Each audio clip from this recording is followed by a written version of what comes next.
Assalamualaikum warahmatullahi wabarakatuh. Kembali berjumpa dengan Bunda Ugi di sini.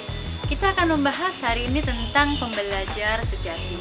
Sebelum kita melangkah ke selanjutnya, bagaimana anak menemukan dirinya sendiri, dirinya yang terbaik. Nah, sebagai pembelajar sejati, yang patokan kita adalah apa yang Allah turunkan pertama kali kepada Rasulullah adalah ayat tentang Iqra. Bacalah, tentang membaca. Membaca apa?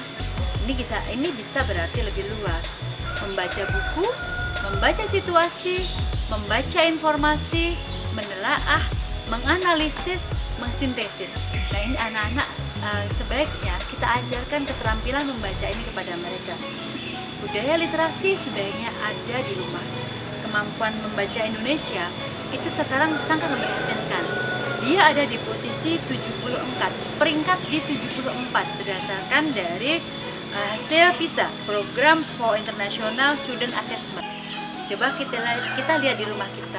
Sudahkah budaya literasi ini kita ajarkan di sana? Kita budayakan di sana. Membaca buku.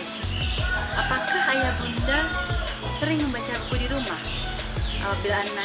Apabila ayah bunda membaca buku, maka Ananda dia akan juga menikmati membaca buku. Tapi kalau kita meminta mereka membaca buku sedangkan kita hanya menonton TV, maka yang mereka lakukan adalah menonton TV juga. Karena memang apa yang kita lakukan itu yang akan mereka lihat dan mereka tiru. Budaya literasi juga akan terlihat pada saat kita membeli sebuah barang. Apakah ada kode halal di sana? Kemudian bagaimana aturan pakainya? Kemudian apa kontraindikasi kalau kita membeli obat ya, kemudian apa terdiri ingredientsnya atau isinya itu apa gitu. Nah, membaca seperti itu juga kita harus budayakan, kita harus biasakan. Pada saat kita menerima obat dari dokter, kita bertanya ini fungsinya untuk apa, ini untuk apa gitu. Itu adalah budaya literasi juga. Jadi kita tidak menerima, tidak segera menerima aja apa yang orang kasih kepada kita. Pada saat mereka membaca sebuah cerita, ayah bunda bisa melatih imajinasi mereka ataupun melatih daya pikir mereka, daya kritis mereka, misalkan dengan cara bertanya, apa yang disukai dari buku itu? Apa yang tidak disukai? Kenapa? Kemudian siapa tokoh yang disukai? Kenapa? Siapa tokoh yang tidak disukai? Kenapa? Jadi semuanya itu kita mengajak mereka untuk berpikir secara berpikir sehat ya, berpikir sehat, kemudian logikanya kita asah. Nah, seperti itu. Itu salah satunya adalah merangsang mereka bagaimana mereka menyukai sebuah buku dan benar-benar memahami isi buku tersebut. Diharapkan jika mereka menyukai sesuatu, benar-benar mereka menggunakan akal sehatnya menyukai itu karena memang hal yang positif, hal yang bagus. Menyukai karena memang itu bisa ditiru, bisa ada hal hikmah yang bisa diambil. Jadi nggak salah ambil contoh, nggak salah ambil tokoh seperti itu ya. Jangan sampai ada perampok yang hebat, misalkan ada perampok yang hebat dan itu anak kita menyukai mereka sebagai tokoh idola mereka. Nauzubillah ya. Nah seperti itu kita rangsang mereka untuk berpikir ulang mengapa mereka menyukai sesuatu itu benar-benar dengan alasan yang sehat. Selain membaca, kita akan melatih mereka juga tentang budaya menulis.